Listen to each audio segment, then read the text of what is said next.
Halo Sobat Alternativa, balik lagi. Di video kali ini kita akan bahas terkait dengan kata benda. Nah, kata benda teman-teman ini sering banget disebut sebagai nomina.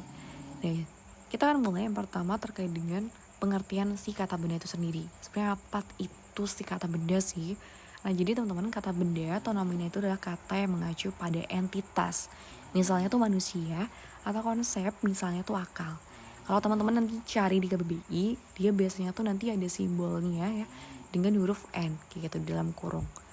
Nah, lanjut teman-teman terkait dengan ciri-ciri kata benda. Yang pertama, nomina itu biasanya berfungsi sebagai subjek atau objek di dalam suatu kalimat. Nah, itu secara lazim ya teman-teman, kedudukannya itu sebagai subjek ataupun objek. Yang kedua, itu tidak dapat diingkari dengan kata tidak. Misalnya tidak meja, tetapi dia itu dapat diingkari dengan kata bukan. Misalnya bukan meja, bukan motor, bukan mobil, bukan laptop, dan sebagainya.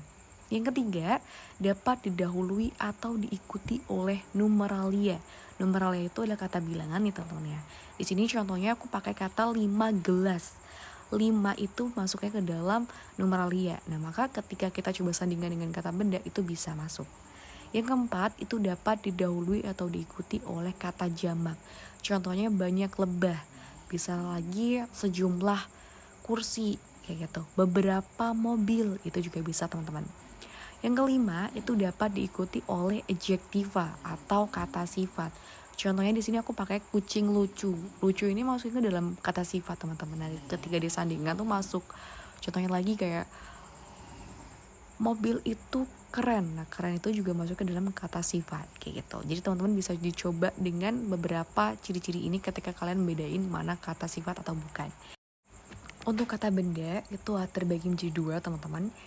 Yang pertama itu ada nomina dasar dan juga nomina turunan. Nah, nomina dasar itu adalah bentuk kata asli atau konkret yang sudah tertera di KBBI. Jadi ketika kita coba untuk cari KBBI, kata ini tuh udah otomatis masuk ke dalam nomina tanpa dia tuh mengalami proses pengibuan, pengulangan, ataupun pemajamukan. Contohnya apa? Contohnya tuh misalnya kayak meja, laptop, dan juga misalnya jam. Nah, kalau kita coba cari ini kan dia tanpa mengalami pengimbuhan ataupun sebagainya teman-teman. Nah, yang kedua itu ada nomina turunan. Kalau nomina turunan itu sebaliknya, dia tuh sudah mengalami proses pengimbuhan, misalnya kayak tulisan, pengulangan, misalnya ada kuda-kuda, pemajemukan, misalnya ada rumah sakit. Dan kalau kita lihat di pengimbuhan teman-teman, misalnya tulisan, ini kan dari kata dasar tulis, lalu dapat imbuhan an. Nah, ini dia bentuknya udah menjadi nomina. Lalu ada pengulangan, misalnya tuh ada kuda-kuda, ini ada pengulangan yang dia utuh ya, jadi dia 2 kali seperti itu secara utuh.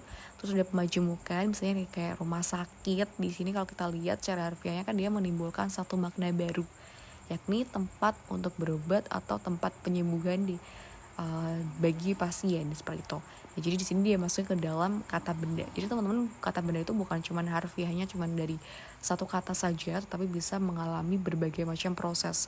Nah, coba kita lihat ternyata dia sudah menjadi bentuk si kata benda atau si nomina itu sendiri, seperti itu. Oke, di sini teman-teman kita ada sedikit latihan. Mungkin teman-teman bisa di pause lebih dahulu videonya untuk mencari yang masuk ke dalam kata benda itu yang mana sih, kayak gitu. Oke, kalau sudah, mari coba kita langsung analisis. Yang masuk ke dalam kata benda di sini adalah kata ani, sayur, hadi, toko, kami, sebuah, perumahan, lalu ada kata anak, ada kata mobil, motor, saya, pasar, dan juga pagi. Nah, ini adalah beberapa kata benda yang ada di kalimat-kalimat yang ada, kayak gitu teman-teman. Nah, kalau kata perumahan ini masuknya ke dalam nomina apa tuh? Ya, betul banget, dia masuk dalam nomina turunan, yakni dia itu dari kata dasar rumah teman-teman dapat imbuhan pe dan juga ani. Dia sudah mengalami proses pengibuan. Oke, segitu dulu video kali ini. See you di next video.